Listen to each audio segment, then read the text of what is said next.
Unwrap and upgrade, play and create this holiday with NVIDIA GeForce RTX 30 series laptop GPU.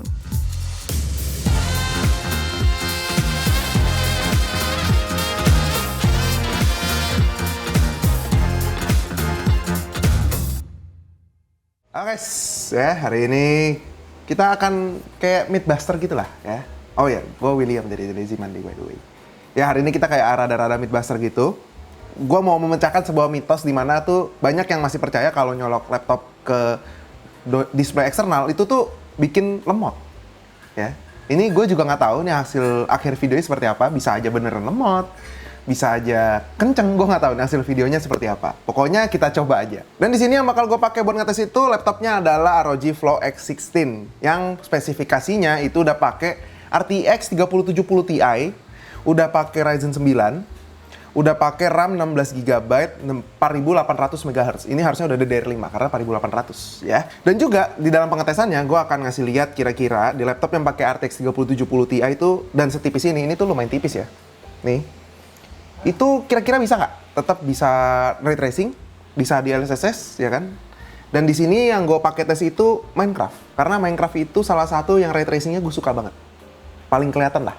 Karena gue rada buta ya masalah grafik ya. Kadang-kadang settingan medium pun gue bilang bagus gitu.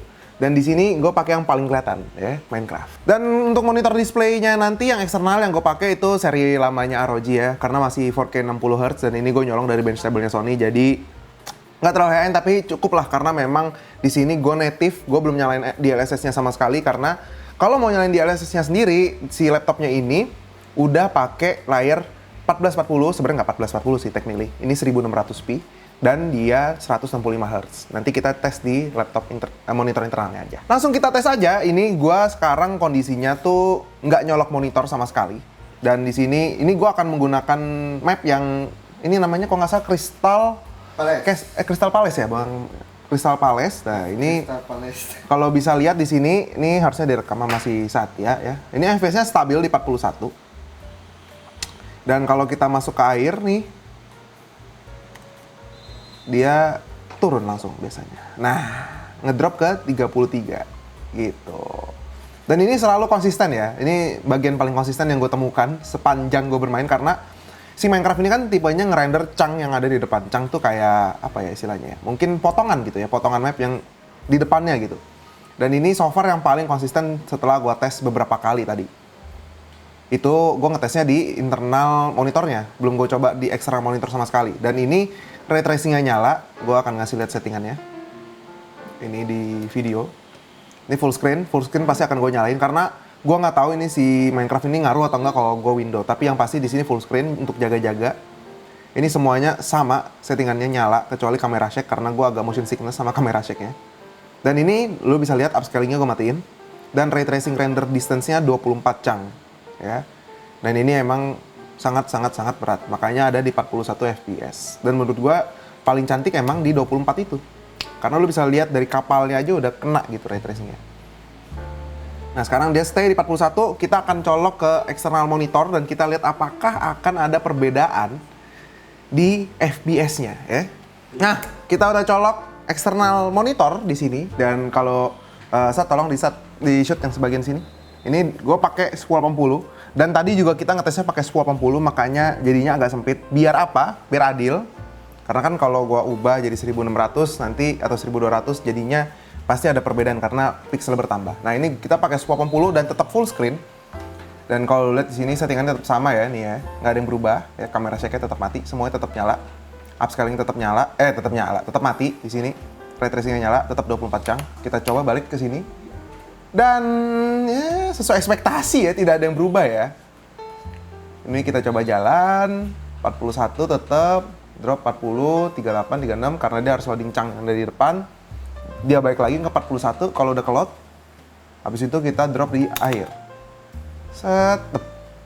Dia akan turun ke 33, 32 dan naik lagi ke atas. Setelah kita sampai atas, dia balik ke 41 lagi. Sesuai dengan harapan. Kenapa bisa begitu? Itu terjadi di kebanyakan laptop zaman sekarang doang sebenarnya. Karena di laptop sekarang itu udah including dan salah satu yang gue tahu mereknya tuh ROG ini Bahkan lini TUF juga udah dapat namanya Max Switch. Max Switch itu apa? Max Switch itu memang hardware, ya itu hardware itu ada fisiknya, di mana dia tuh nge-switch paksa, nggak nge-switch paksa sih, cuman nge-switch si display outputnya langsung ke discrete GPU kalau emang dia ngedeteksi ada power input. Beda dengan laptop zaman dulu yang mau lu colok power input sekalipun, dia akan tetap jalan melewati si integrated GPU dulu baru ke dedicated GPU. Nah, kebanyakan bottleneck-nya itu di situ karena dia harus melewati integrated GPU. Dan gue nggak ngerti kenapa ada mitos nyolok eksternal monitor itu nambah berat. Sebenarnya gue bisa paham dari mana itu. Karena memang si Windows UI ini dulu terkenal berat, apalagi di zaman Windows Vista. Itu Windows UI itu sucks. Karena itu memang berat banget, makan banyak performa, dan kalau zaman sekarang untuk ngerender Windows UI itu sama sekali effortless untuk si GPU-nya. Bahkan bisa usage-nya paling cuma 1-2%. Itu pun di integrated GPU bisa berjalan dengan sangat baik gitu. Hampir nggak ada efek gitu.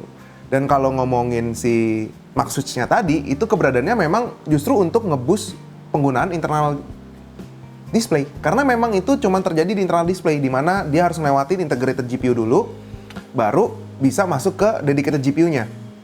Ini harusnya ada lah, videonya banyak lah kalau ngomongin ngejelasin Max Switch. Karena memang si ROG dan TUF ini di tahun ini, seingat gue, tahun lalu gitu, dia udah secara konsisten masukin Max Switch ke semua lini laptop mereka. Karena memang itu bisa nge-boost FPS sampai 10%, sampai 15% kasus paling ekstrimnya. Dan kalau ngomongin keberadaan Max Switch itu gimana, ya sebenarnya itu harusnya nambah cost ya. Gua juga bingung gimana caranya mereka bisa masukin ke situ di semua lini. Tapi memang keberadaan itu untuk justru nge-boost kemampuan si internal display-nya, bukan external display. Justru kalau laptop gaming lama lu, kalau lu colok ke external display, harusnya lu ngerasa lah kalau itu performanya jauh lebih cepat daripada di integrated display-nya sendiri. So segitu aja sih dari gua untuk video apa ya, Mythbuster apa sih namanya? Gue nggak tahu ini segmennya apa, kalau banyak yang nonton mungkin bisa dibikin segmen. Ini gue cuma coba-coba doang. Dan ya segitu aja. Jangan lupa, Mythbuster. Nggak, itu Ghostbuster, Jor. Jadi udah segitu aja. Bye.